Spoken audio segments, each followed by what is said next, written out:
Hey tout le monde, Alicia, hey, I've been here. J'espère que vous allez bien, j'espère que vous vous portez bien, parce que j'avoue, là, on approche Noël.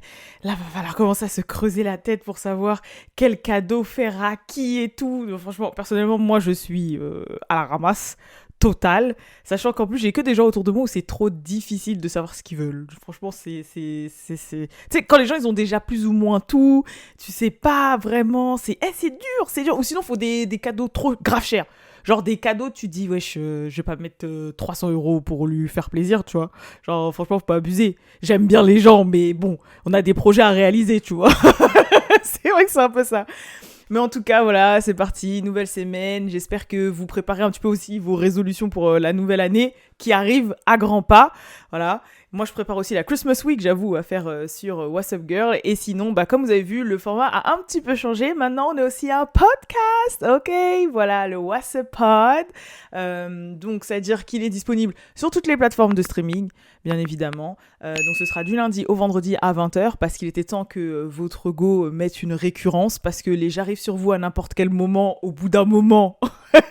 Fallait remédier, tu vois. Arriver à des 22h, 23h, des 1h du matin, des pas arrivés du tout parfois. Non, fallait quand même que j'essaye de me structurer un peu.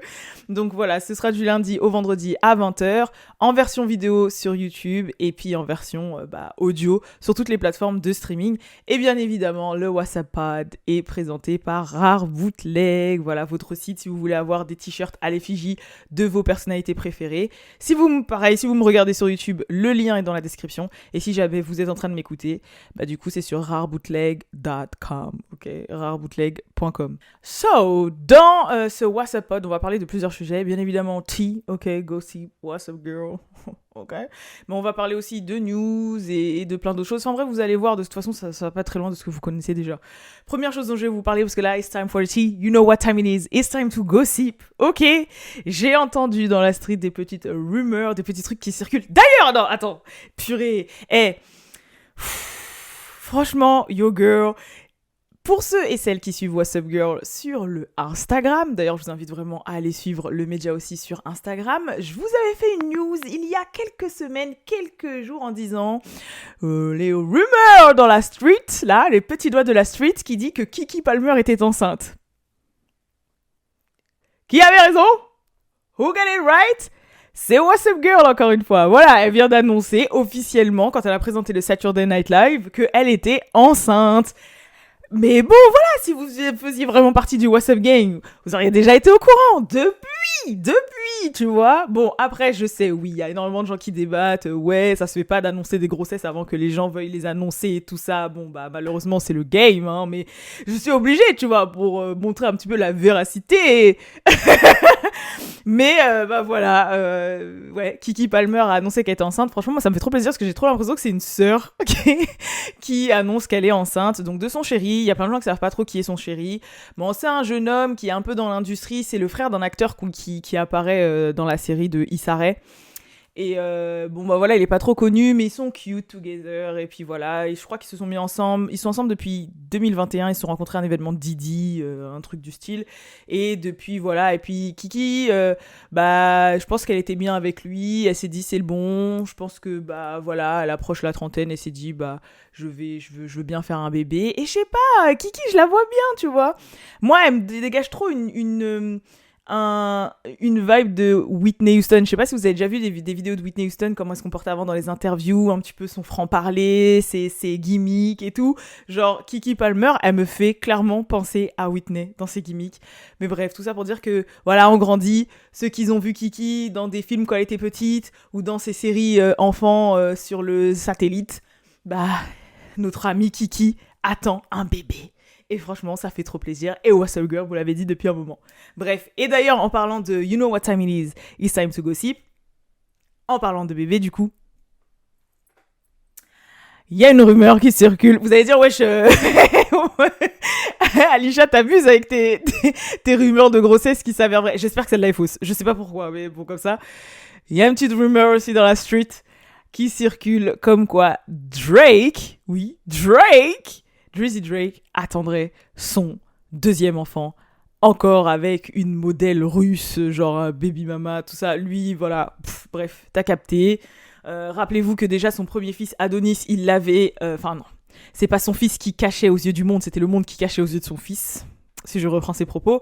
Mais on sait que ce serait pas la première fois qu'il ferait un enfant en one shot et qu'il cacherait la baby mama parce que vas-y, blablabla, blablabla, et qu'après on l'apprendrait. Mais à voir après si c'est vrai ou pas vrai. Là, comme je te dis, c'est des petites rumeurs de la street. Et troisième rumeur, qui est semi de la street plus ou moins, parce qu'on sait pas si c'est vrai, c'est pas vrai, parce que ce couple, franchement, il est très... j'ai pas le terme, mais t'as capté. C'est Christian Rock et Blueface. Voilà, parce qu'il faut savoir que récemment, Christian Rock a posté sur Instagram une photo de elle et Blueface en disant Mom and Dad. Ensuite, elle a tourné une interview récemment avec un média américain, je sais plus c'est Complexe ou je sais pas quoi, enfin bref, vous savez le truc là où ils vont faire du shopping sneakers, je sais plus trop comment ça s'appelle, mais enfin bref. Et en fait, à un moment, on lui propose un verre d'alcool, excusez-moi, on lui propose un verre d'alcool et elle dit non, elle refuse. Christian Rock refusait un verre d'alcool, genre Christian, s'il vous plaît. Dans le live de Kai Cenat là où elle était vraiment enfin tous les médias en parlaient, où elle a foutu ce bulle, elle était avec sa bouteille de Hennessy pendant les 2 heures à la boire comme ça au goulot, et là Crary, on te propose un verre, tu dis non, plus la photo Mom and Dad, tu vois. Et ça fait déjà plusieurs fois auparavant qu'elle avait déjà fait un petit peu des allusions du style que son but était d'avoir un enfant avec Blueface, tatati, tatata. Donc après, je vous rappelle qu'il y a leur télé-réalité qui va sortir prochainement sur Zeus. Je crois que ça sort le 11 décembre prochain. D'ailleurs, Zeus, c'est une plateforme américaine dont vous pouvez vous inscrire de partout dans le monde. C'est-à-dire, il n'y a pas besoin d'un VPN ou vous n'avez pas le droit pas besoin d'être aux États-Unis. Là, vous tapez Zeus Network, vous pouvez vous abonner. En plus, je crois l'abonnement, c'est 5 $ par mois, donc c'est un peu moins de 5 euros. Peut-être qu'ils ont augmenté depuis, mais enfin bref, ça reste 5 euros par mois. Donc si vous aimez un petit peu tous les contenus un peu ratchet, comme on dit, en mode bad girl, enfin baddies, West, justement... la télé-réalité de Christian Rock, Jocelyn Cabaret, etc. Tout ça, c'est Zeus Network. Et donc, vous pouvez aller vous abonner. Vous n'avez pas besoin d'un VPN ou quelque chose comme ça. Et vous pouvez aussi mettre pause à votre abonnement, le reprendre après. Par exemple, moi, là, Jocelyn Cabaret, c'était passé. Perso, je regardais pas trop Baddies et tout parce que ça m'énervait. Je trouvais que c'était pas forcément bien. Genre, à chaque épisode, c'est des meufs qui se tapent dessus au lieu de se tirer vers le haut. Enfin, je sais pas, ça me saoulait. Alors que...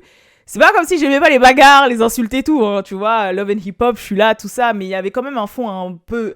Il y avait quand même un bon fond dans Love and Hip Hop, tu vois. C'était en mode, ouais, le but, c'est quand même qu'on a un projet, les relations amoureuses, qu'on avance, qu'on réussisse dans la musique, ouais, on est un tel. Il y avait un côté un peu professionnel, un côté un peu empowerment, même si c'était le bordel, tu vois.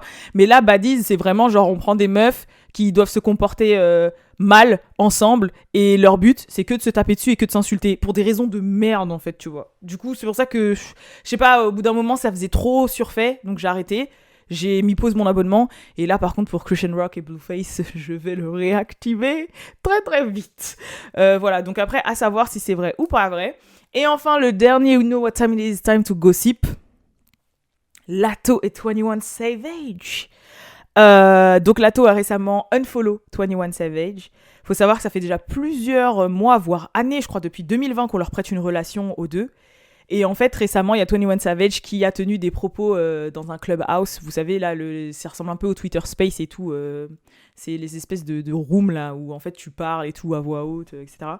Et en fait, il a dit qu'il n'avait pas de copine célèbre. Enfin, bref, il a dit un terme, parce qu'en fait, il était dans la sauce par rapport à Nas, un truc comme ça. Et en gros, le mec, il a été... un peu violent et bitter, tu vois. Il a clairement dit, ouais, non mais arrêtez de me parler de ça, arrêtez de m'avancer des vies, j'ai pas de copine célèbre, j'ai pas de copine machin, etc. Et juste après ses propos, il y a Latto qui l'a unfollow. Donc, ça fait que oui, voilà. Il y aurait de l'eau dans le gaz. Comme je vous dis, ça fait plusieurs années, depuis 2020, qu'on leur prête une relation. Il y a même eu des grosses rumeurs comme quoi ils seraient mariés. Donc après, ça va très loin. Les gens disent que 21 Savage, il avait marié Latto pour les papiers, parce que bah voilà, comme il est un peu plus âgé et que c'est quelqu'un, il l'aurait un petit peu groom, comme on dit, il l'aurait... Comment on dit ça, mais conditionné un peu, voilà, miroiter des trucs et tout, et il se serait marié. Et même lui, il l'a dit dans une interview qu'il était marié. Il a dit dans une interview d'il y a quelques années qu'il était happily married et qu'il était dans une relation amoureuse, etc. Latto, elle a dit que ça fait plusieurs années qu'elle était dans une relation, que son compagnon était dans l'industrie mais qu'elle voulait pas dire c'était qui. Il y a une make-up artiste qui avait travaillé à la fête d'anniversaire de Lato de l'année dernière, qui avait dit ouais j'ai fait le maquillage, j'ai fait le make-up pour la soirée, et quand j'étais en train de la maquiller, tout le monde disait ouais c'est 21 Savage wife, enfin en gros c'est la femme de 21 Savage, la femme de 21 Savage, etc. Mais comme vous le savez, 21 Savage, à la base, il est anglais et il se serait marié avec elle pour les papiers. Et pour les papiers, il faut rester 3 ans après le mariage avec quelqu'un. Donc franchement, je sais pas. Franchement, ça, c'est vraiment de la rumeur sur rumeur sur rumeur. Même s'il y a quand même des petites preuves, des petits trucs qui prouvent que... Moi, je pense que Lato et 21 Savage sont en couple ou étaient en couple, et que là je pense peut-être qu'ils se sont biffés ou il y a eu de l'eau dans le gaz et vas-y voilà ils se boudent, ça m'étonnerait même pas qu'ils se refollow dans 2 semaines, tu vois ce que je veux dire, mais après de là à ce qu'il les marié pour avoir les papiers, je pense pas, tu vois, genre pas abuser, mais qu'ils soient ensemble, moi j'y crois quand même un peu, donc après à voir si c'est vrai ou pas vrai, we don't know, on le saura bientôt. Donc voilà, c'était un petit peu tout ce qu'il y avait au niveau de You Know What Time It Is, It's Time to Gossip pour dernièrement ce qui se fait. Sinon, en termes de petites news niveau Boss Lady, il y a Megan Thee Stallion qui a fait la cover de Forbes pour 30 Under 30. Donc en fait, pour le principe, je vous explique vite fait. 30 Under 30, c'est la liste des 30 personnes on va dire que Forbes considère comme prometteurs pour l'avenir, voilà, qui vont devenir les prochaines grandes figures, les prochains millionnaires, milliardaires, grands hommes d'affaires, personnalités, enfin voilà, les gens qui vont marquer les prochaines années. Et du coup, Megan figure dans cette liste et elle a fait la cover. Et je crois, si je dis pas de bêtises, que c'était aussi la première femme noire à faire la cover de Forbes pour 30 Under 30. Et ça fait que c'était un gros accomplissement. Bon, forcément, il y a plein de gens qui ont dit « Mais je comprends pas, on a l'impression vraiment qu'on nous force... que Megan, c'est vraiment un industry... comment on dit déjà ? Un industry plan. » Voilà, en fait, que voilà, on force Megan dans le game, on la force à nous la faire accepter, on nous force à l'aimer, etc. Mais comment elle peut figurer dans le 30 Under 30 alors que ces 2 derniers projets, ils ont floppé, enfin, ils ont pas fait des ventes de ouf, que voilà, elle a pas spécialement gagné... de Ward là ces derniers temps, etc. Enfin, en mode, c'est bizarre, tu vois, c'est bizarre. C'est que c'est vraiment, tout est téléphoné, qu'elle a juste un super bon management qui, je le rappelle, est Jay-Z, Rock Nation, et que du coup, ils la mettent vachement en avant, mais que dans les faits, les gens ne comprenaient pas. Après, business is business, tu vois. Je voulais savoir un avis là-dessus, mais je trouve quand même que ça reste un accomplissement.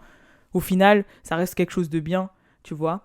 Après, si vous vous demandez aussi Megan Thee Stallion, elle est passée où ces temps-ci, je vous rappelle que là, elle est en procès. Le procès avec Tory Lanez a enfin commencé depuis le 28 novembre. Et elle était prévue pour participer à 2 festivals qu'elle a annulés au dernier moment. Je crois qu'il y en avait un, en plus en Europe, enfin je sais plus, en Allemagne je crois, enfin bref, il y avait 2 festivals comme ça qu'elle a carrément annulé, mais en fait c'est parce que les mecs, elle est au procès là, et c'est le vrai procès là dont on va connaître la vérité sur ce qui s'est passé il y a plus de 2 ans, le procès où même son ex-meilleure amie Kelsey va enfin parler, où le garde du corps va enfin parler, etc. Là ils sont en plein procès, donc dans quelques jours ça s'annonce chaud patate. Donc soyez prêts les gens, soyez ready, parce que vous savez que je vais être là pour le compte rendu, hein. Quitte à faire un What's Up Pod spécial pour la saison 8, épisode 436 000, vous êtes sûr que je vais vous faire un truc de ouf. Donc voilà, c'est pour ça qu'elle est un petit peu absente, qu'elle a quitté les réseaux sociaux. Déjà, elle a dit qu'elle avait un trop plein, mais que là, elle est un peu absente et qu'elle a annulé des dates et tout. Mais bon, c'est quand même bien. Et sinon, quoi d'autre encore ? Il y a SZA qui a sorti la cover de son projet, de son prochain album qui arrive très vite, qui va s'appeler SOS. Et la cover, j'aime bien parce que, en fait, elle est assise sur un plongeoir face à la mer. Et en fait, la cover a été inspirée d'une photo super connue de Princesse Diana quand elle était sur le yacht là, avec son amant et tout, où elle était sur le bout du plongeoir avec la mer tout autour et tout. Donc elle s'est inspirée de cette photo. Mais ça reste SZA. C'est-à-dire qu'elle a une paire de Timberland, elle a son haut oversize un peu jersey. Ça me rappelle la SZA de ses débuts quand elle faisait Teenage Spirit et tout, Babylone, etc. Si vous avez connu SZA dans ses débuts, c'était ce style-là qu'elle avait un petit peu, où moi c'est là que je suis tombée amoureuse d'elle, hein. Personnellement, vraiment. Voilà, et ça m'a fait plaisir de la revoir un petit peu dans ce style-là, parce que c'est vrai qu'elle s'était beaucoup, beaucoup, beaucoup sexifiée depuis. Elle a fait 2 rounds de BBL, elle a fait ses petites retouches chirurgicales sur son visage qui la rendent toute mimi, elle ressemble à une fée et tout. Je dis pas que c'est mal fait, hein, je dis pas que ça lui va pas bien, etc.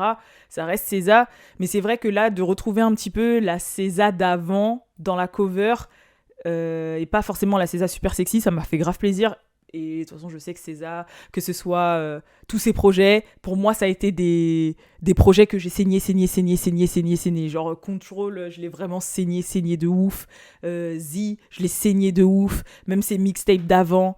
Avec Euphraxia et tout. Enfin, voilà, je les ai saignés. Neo Soul et tout. C'était. De toute façon, vous savez, hein, moi, tout ce qui est Jenaiko, César. Oh, c'est ma tasse de thé, tu vois. Donc voilà. Tu veux du merch exclusif à l'effigie de tes artistes préférés et bien plus ? N'hésite pas à te rendre sur le site rarebootleg.com. Et sinon, en termes de boss lady, encore, on va continuer là au niveau des news et des termes. Y a Rihanna qui vient de perdre un procès et qui doit plus d'1 million, 1,2 million à des clients de Savage Fenty. Parce que je sais pas si vous êtes inscrite sur Savage Fenty, moi oui.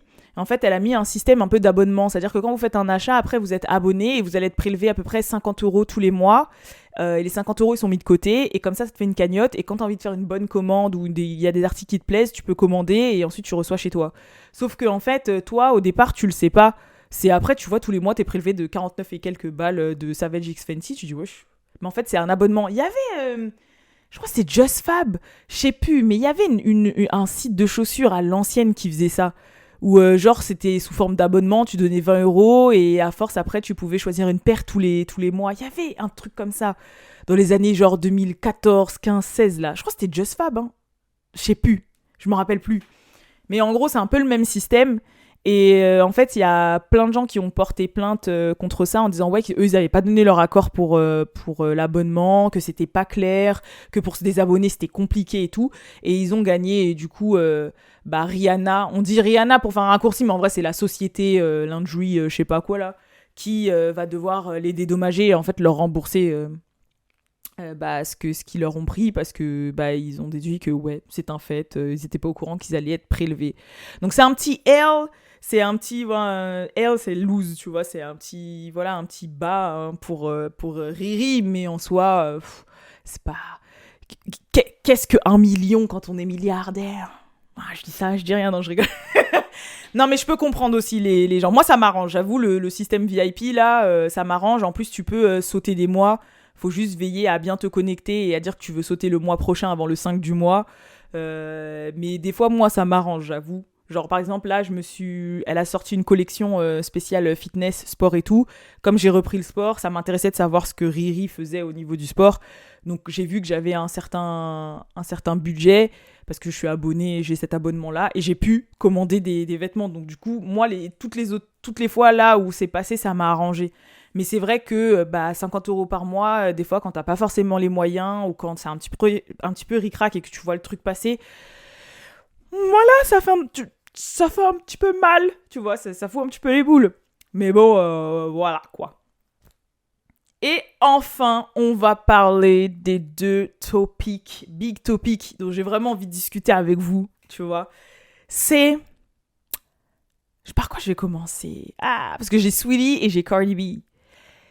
Et vas-y, parce que Saweetie ça date un peu. Enfin, c'est pas que ça date, ça fait quoi, 2 semaines, 1 semaine. Mais je me suis pas exprimée sur le sujet, tu vois.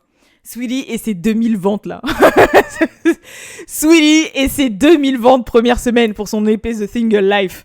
S'il vous plaît, il faut qu'on parle de ça. Parce que j'ai vu, non, il y a trop de gens qui ont commencé à mal parler là. Il y a trop de gens qui ont commencé à mal parler de ma go Saweetie. Wow, en mode, ouais, t'as vu, elle sert à rien, 2000. Tout ça, Pretty Beach Music, tout ça d'attente, blablabla, pour faire 2000. Pour faire 2000 ventes. J'avoue, ça m'a fait mal au cœur. Je vous cache pas, c'est vrai, ça m'a fait mal au cœur. Je l'ai écouté l'EP, il n'y a pas vraiment de sons qui m'ont tapé, c'est bon, j'ai écouté les paroles. En plus, voilà, le son dont elle parle de Lil Baby, bon, on a compris qu'en vrai, c'est vraiment fait passer quelque chose, mais bon, voilà, enfin... Mais... Bon, allez. Ça, je lui donne pas. Il y a un autre truc que je lui donne pas aussi, c'est que c'était pas le bon timing. J'avoue, c'était pas le bon timing pour le sortir. Par rapport au décès de Takeoff et tout, nanana, et on sait qu'il y avait un rapport avec Quavo, tout ça. Non, girl, attends avant de le sortir, ça te coûte quoi de déplacer le projet de 1 à 2 semaines ? Après, vas-y, on sait que t'es pas toute seule, t'as une team, t'as Warner derrière et tout, genre, on sait. Voilà, t'as un calendrier, blablabla. En plus, je pense qu'il attendait quand même au tournant, parce que ça fait un moment qu'elle a rien sorti, et que forcément, quand t'as un artiste signé, le but, c'est quand même que tu ramènes de l'argent. Parce que quel est l'intérêt pour un label ou une maison de disques de t'avoir et de mettre de l'argent sur toi si tu ne rentabilises pas ? C'est pour ça que c'est toujours mieux d'être en indé. Mais donc, je peux comprendre, peut-être qu'on t'apprécie. Ah non, c'est bon, là, on sort, hein, nanana. Mais... Voilà, non. Moi, je comprends que ça faisait partie des choses qui ont fait que ça a floppé par rapport à Takeoff. Deuxième chose qui, pour moi, a fait que ça a floppé, c'est que, meuf, Sweetie, normalement, t'es la queen du marketing. T'es une marketing queen. T'es une promotion queen. Moi, je me rappelle de Sweetie de 2019, 2020, là, même 2018, ouais, qui nous faisait des contenus de ouf sur les réseaux. Quand elle faisait la meuf qui changeait de vêtements en mode GTA, quand elle faisait le choix peau magique avec ses Birkin, quand elle faisait parler ses Birkin, quand elle voulait vendre ses chaînes Icy, quand... je sais pas comment vous expliquer, genre, normalement, Sweetie, c'est ça, elle est forte dans ça, elle est très créative dans tout ce qui est marketing, création de brand, branding et tout. Et en fait, là, la meuf, elle a sorti un projet sans ça. Sans ça. Mais alors qu'à l'époque, My Type et tout, et elle se donnait, genre vraiment. Et moi, c'est ça qui me fait valider Sweetie. C'est-à-dire que, ok, elle a ses défauts et tout, si vous voulez. Mais moi, Sweetie, pourquoi je l'ai aimée, c'est parce qu'elle vendait un univers, en fait. Et ses contenus, ils changeaient. C'était vraiment plus, comme je vous ai dit, je l'ai toujours appelée comme ça, c'est une influenceuse rappeuse. Quand je dis influenceuse, c'est parce que, franchement... Elle aurait pas eu autant de partenariats si elle était pas forte dans ça. Elle a eu Crocs, elle a eu Netflix, elle a eu Mac, elle a eu McDonald's, elle a eu des vernis là, elle a eu les lunettes Quay, elle a eu Pretty Little Thing, elle a eu... franchement, elle a eu trop de deals. Mais pourquoi elle a eu des deals ? Parce qu'elle est forte en marketing et qu'elle a une personnalité, elle a une image marketable à la mort. Ouais, j'ai capté son mouvement Pretty Beach Music, c'est ce qu'elle est, tu vois. Les nails, la sap. Franchement, demain, moi, Sweetie, elle ouvre un site à l'équivalent de Pretty Little Thing. J'achète chez Sweetie. Tu vois, genre, je sais pas comment t'expliquer. Son prêt-à-porter, je l'achète. Elle a un style, elle a un bagou, elle a un truc, elle a une image qu'elle vend de malade. C'est pour ça qu'elle avait fait des collabs et des partenariats avec énormément de brands. Et là, quand c'est pour toi et tes projets, meuf, genre, c'est ta musique, c'est tes projets... Ben, mets-nous dans le bain, en fait. Tu vois, vends-nous le bail, mets-nous dans le bain, mets-nous dans l'univers, reviens, fais-nous un petit peu ce contenu-là. Et là, non. T'as fait 2-3 interviews où t'as dit « Ouais, je vais m'exprimer sur l'affaire Lil Baby et Quavo dans ce projet. » Voilà, c'est tout. Bah, frère, ce qu'on va faire, c'est quoi ? C'est que, tu vas sortir le projet, on va l'écouter une fois, histoire de dire ce que tu vas dire, sachant qu'on se doutait que t'allais pas dire des trucs super précis, même si, quand même, elle a été franche dans le truc. Et voilà, quoi. Genre, après, c'est fini. Et même pire, parce que les médias, ils vont reporter plus ou moins les grandes lignes de ce que t'as balancé dans l'EP, donc on va pas écouter. Encore moins si le son, il est pas bon, tu vois. Donc j'avoue que, moi, je pense que c'est ça qui a fait qu'elle ait fait que 2 cas, en fait. Vraiment, je pense que ça l'a desservie. Et il y a un beatmaker, producteur, ancien rappeur, il s'appelait Youngberg, mais maintenant il s'appelle Hitmaker, ok ? Vous avez déjà entendu son tag devant les vidéos là, Hitmaker, voilà. Il s'est exprimé sur le cas Sweetie, j'avoue, il a tweeté un truc, et c'était plutôt vrai ce qu'il a dit. En gros, lui, de son avis, il a dit ouais, le fait que Sweetie n'ait pas vendu, c'est dû à de la mauvaise promo et à de la mauvaise relation presse, et je suis d'accord avec lui. Il a aussi dit, il comprend pas comment un artiste avec des singles de platine ne reste pas dans la même lane, en fait, dans le même délire qui lui a réussi. et qu'il y a quelqu'un de la team qu'il faut virer. Et j'avoue, c'est vrai. En fait, elle fait que les mauvais choix. Genre, au début, elle était comme ça. C'est pour ça que moi, quand elle faisait ses interviews avec Kevin Hart ou ses interviews à la radio et qu'elle disait, ouais, elle, son goal, c'est que IC, ça devienne une compagnie, une entreprise de marketing, de publicité, de collaboration, de production. Je me suis dit, mais ouais, mais clairement, parce que c'est ça qu'elle est. Elle est forte dans ça. C'est une marketing queen. C'est pas la plus forte dans le rap, mais elle a ce perso, elle a ce truc et elle a l'intelligence stratégie marketing et tout pour te vendre des trucs de ouf, tu vois. C'est une Barbie un petit peu hip-hop et tout. Genre, franchement, ce délire un peu... Elle peut le faire, elle a tout qui est vendable, tout qui est marketable sur elle, tu vois. Que ce soit le make-up, les vêtements, le machin. Elle est actrice, elle a joué dans Groundish et elle a grave bien joué. Enfin, tu vois ce que je veux dire? Genre, elle peut faire beaucoup de choses. Pas trop performer sur scène, ça c'est sûr, oui. Parce qu'elle performe pas de ouf, on le sait. Mais pareil, ça, tu t'entraînes et voilà. Mais t'es une marketing queen. Donc moi, quand elle disait ça dans ses projets, je me suis dit, bah oui, c'est normal, lourd, je suis d'accord. Et là, ouais, il a raison. Tous tes hits, c'est des samples de sons qui ont fonctionné. Que ce soit Icy, que ce soit My Type, que ce soit Anti, que ce soit tous les sons qui ont fait que ça a fonctionné, bon, à part Back to the Street, je crois, c'est des samples. T'es une meuf de l'enjaillement, du sample, etc. Bon, après, il y a Girlfriend aussi de Doja Cat, j'avoue, mais genre, t'es une meuf de ce style-là. Reste dans ça, en fait, tu vois. Après, je peux comprendre, peut-être qu'on peut se perdre, on veut tester des trucs et tout. Mais... Oh, moi, je comprends. Je comprends pourquoi il n'est pas fonctionné. Mais je reste dans le sens où Pretty Beach Music, c'est sa brand, ça correspond bien à ce qu'elle est, à son image. Et si elle le vend bien, si elle le market bien, les gens, ils peuvent se prendre le mouvement de Pretty Beach Music. Mais qu'est-ce qu'on veut dans Pretty Beach Music? On veut les sons du summer, de l'été, comme si t'étais à LA en train de cruiser dans ta décapotable, le truc Friends, Girl, Anthem. En mode, ouais, je suis avec mes meufs, hey, tout ça, c'est ça qu'on veut. Tu vois ce que je veux dire? I know that's right, tout ça, pretty, les nails, stress, nana. C'est ça qu'on veut. Mais moi, Sweetie, c'est ça que je veux. J'attends pas que tu me sortes des bars à la Nicki Minaj ou que tu sois je sais pas qui. Je veux que tu représentes les jeunes femmes. Tu vois, par exemple, Cardi, elle est là pour représenter les meufs de gang, les strippeuses, les meufs du ghetto et tout. Voilà.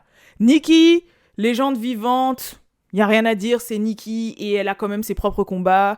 Tu vois, elle est en mode à fond LGBT, c'est la queen, ce que tu veux, voilà. Bah, il y a plein de meufs comme moi qui ont fait une école de commerce comme elle, tu vois, qui ont fait une école de commerce, qui sont entrepreneuses, boss lady, qui ne sont pas forcément supra vulgaires à la Cardi B, tu vois, qui ne sont pas forcément super talentueuses à la Nicki et je sais pas quoi, mais des meufs quand même qui sont là, qui ont un cerveau, qui ont un truc à revendre, qui ont des univers, qui sont un peu geeks, qui ont fait de l'école, qui, bah voilà, genre on peut les qualifier de meufs superficielles, mais en vrai, elles sont grave intelligentes, elles ont un cerveau, bah du coup, elles peuvent te pondre des projets. Genre, il y a plein de filles comme ça. Moi, je suis comme ça. Il y a plein de filles qui me regardent là, qui sont comme ça, tu vois, qui sont encore à l'école, qui peut-être ont des projets, je sais pas, dans la mode, les machins, qui aiment les trucs, qui aiment la musique, le hip-hop, les clips, mais pourtant, qui ont des... Je sais pas comment c'est... Ben, représente ça, et il y en a plein, en fait, des filles comme ça. Et à la base, c'est ce qu'elle représentait. Et là, je n'ai pas compris. Elle est partie en couille. Elle est partie en cacahuète. I don't know. Je sais pas ce qu'elle a fait, mais elle est partie en cacahuète. Donc, je pense qu'il faut qu'elle se recentre. Ou sinon, peut-être qu'au final, tout ne venait pas d'elle. Ça venait peut-être de quelqu'un de sa team. Et cette personne, elle s'est embrouillée avec elle. La personne de la team est partie. Et depuis, c'est ce bull. Voilà. J'en sais rien. Mais moi, j'aimais ça. J'aimais la Sweetie qui mangeait des pinces de crabe avec des nouilles, là. Qui nous faisait des recettes bizarres. Tu vois, cette Sweetie-là, ben moi c'est celle-là. Ben celle-là elle va pas faire 2 quais en fait. Là c'est n'importe quoi là. Là franchement non. Voilà. Mais bon, je continue à aimer le personnage. C'est tout ce que j'ai à dire. Et enfin mes gens, pour le dernier sujet dont j'ai envie de vous parler, c'est de Cardi B.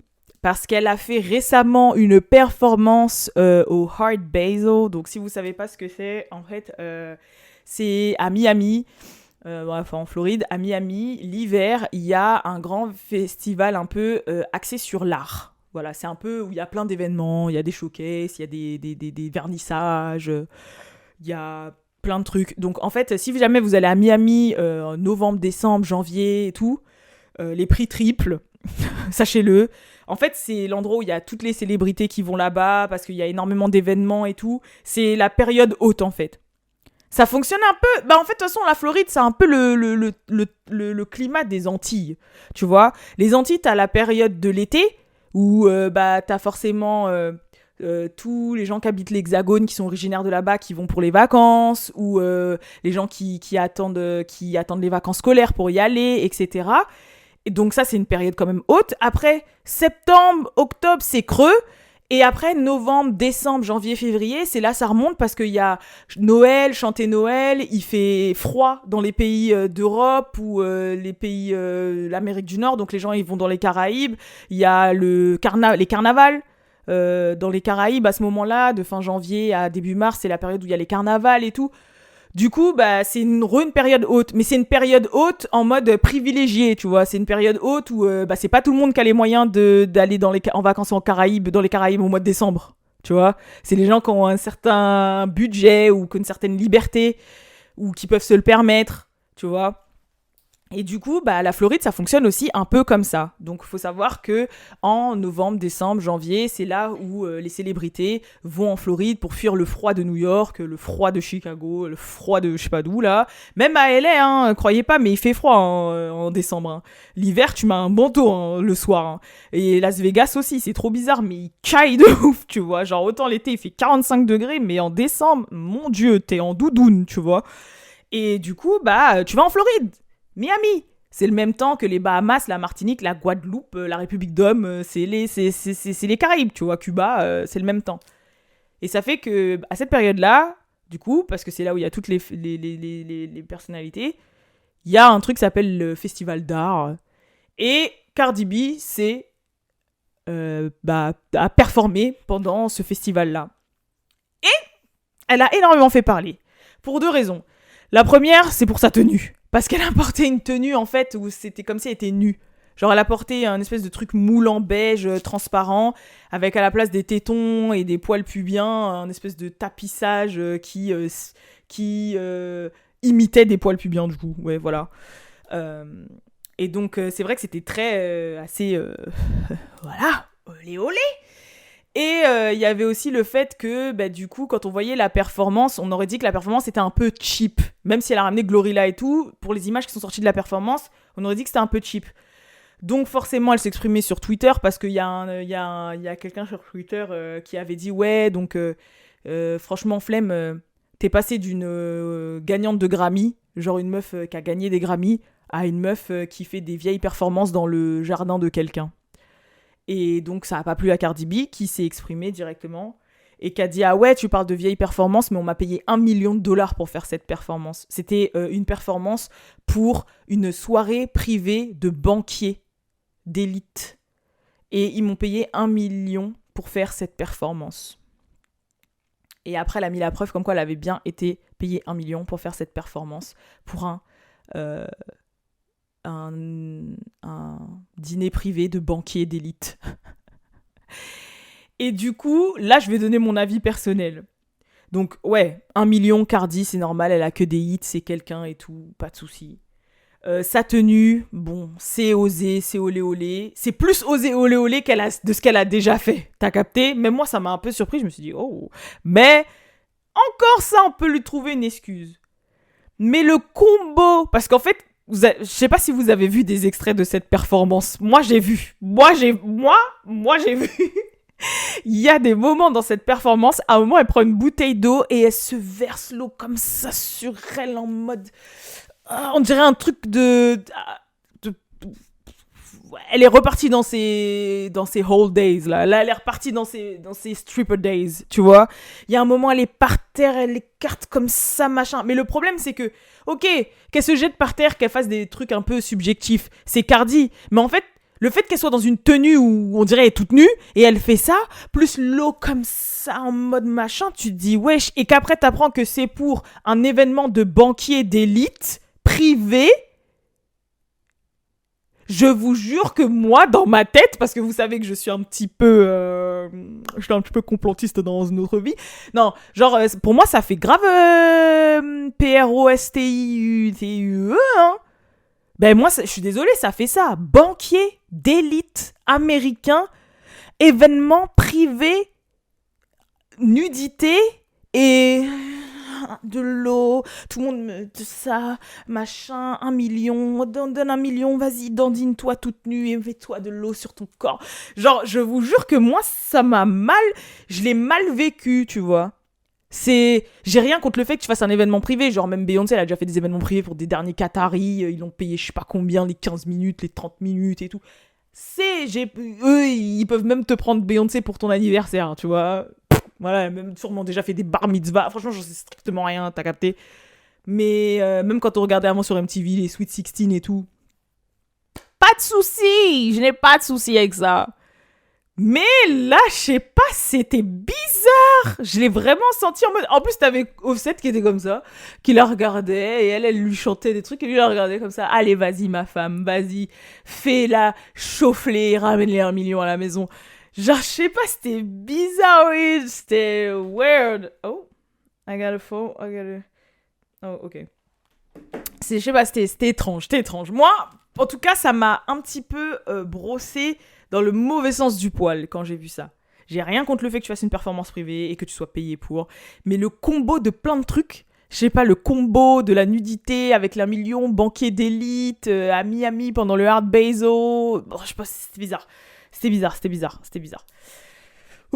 Bref. Je sais pas si vous voyez ce que je veux dire, mais en tout cas, s'il y en a qui voient ce que je veux dire, n'hésitez pas à le signaler. N'hésitez pas à montrer que vous êtes du même avis que moi. Voilà, c'est tout ce que j'ai à dire. Bref, en tout cas, c'est la fin de ce premier WhatsApp Pod. N'hésitez pas, bien évidemment, si vous me regardez sur YouTube, à mettre des commentaires et à réagir à tout ce que j'ai dit, à me donner votre avis. Pour ceux qui m'écoutent sur les plateformes de streaming, n'hésitez pas à noter, à mettre une revue, une étoile, etc. Parce qu'en plus, je viens de commencer, donc boostez. Là, tu vois, il est temps de reprendre des habitudes, de se remettre en marche et tout. Donc, j'espère aussi que ce format vous plaît. Comme ça, au moins, c'est un petit peu tous les jours à 20h. C'est comme si j'étais vos infos. Tu vois, il y en a, ils ont BFM. Il y en a, ils ont Claire Chazal. I'm your girl. Voilà. En tout cas, je vous fais de gros bisous et je vous dis à la prochaine pour le prochain What's Up Pod. Peace.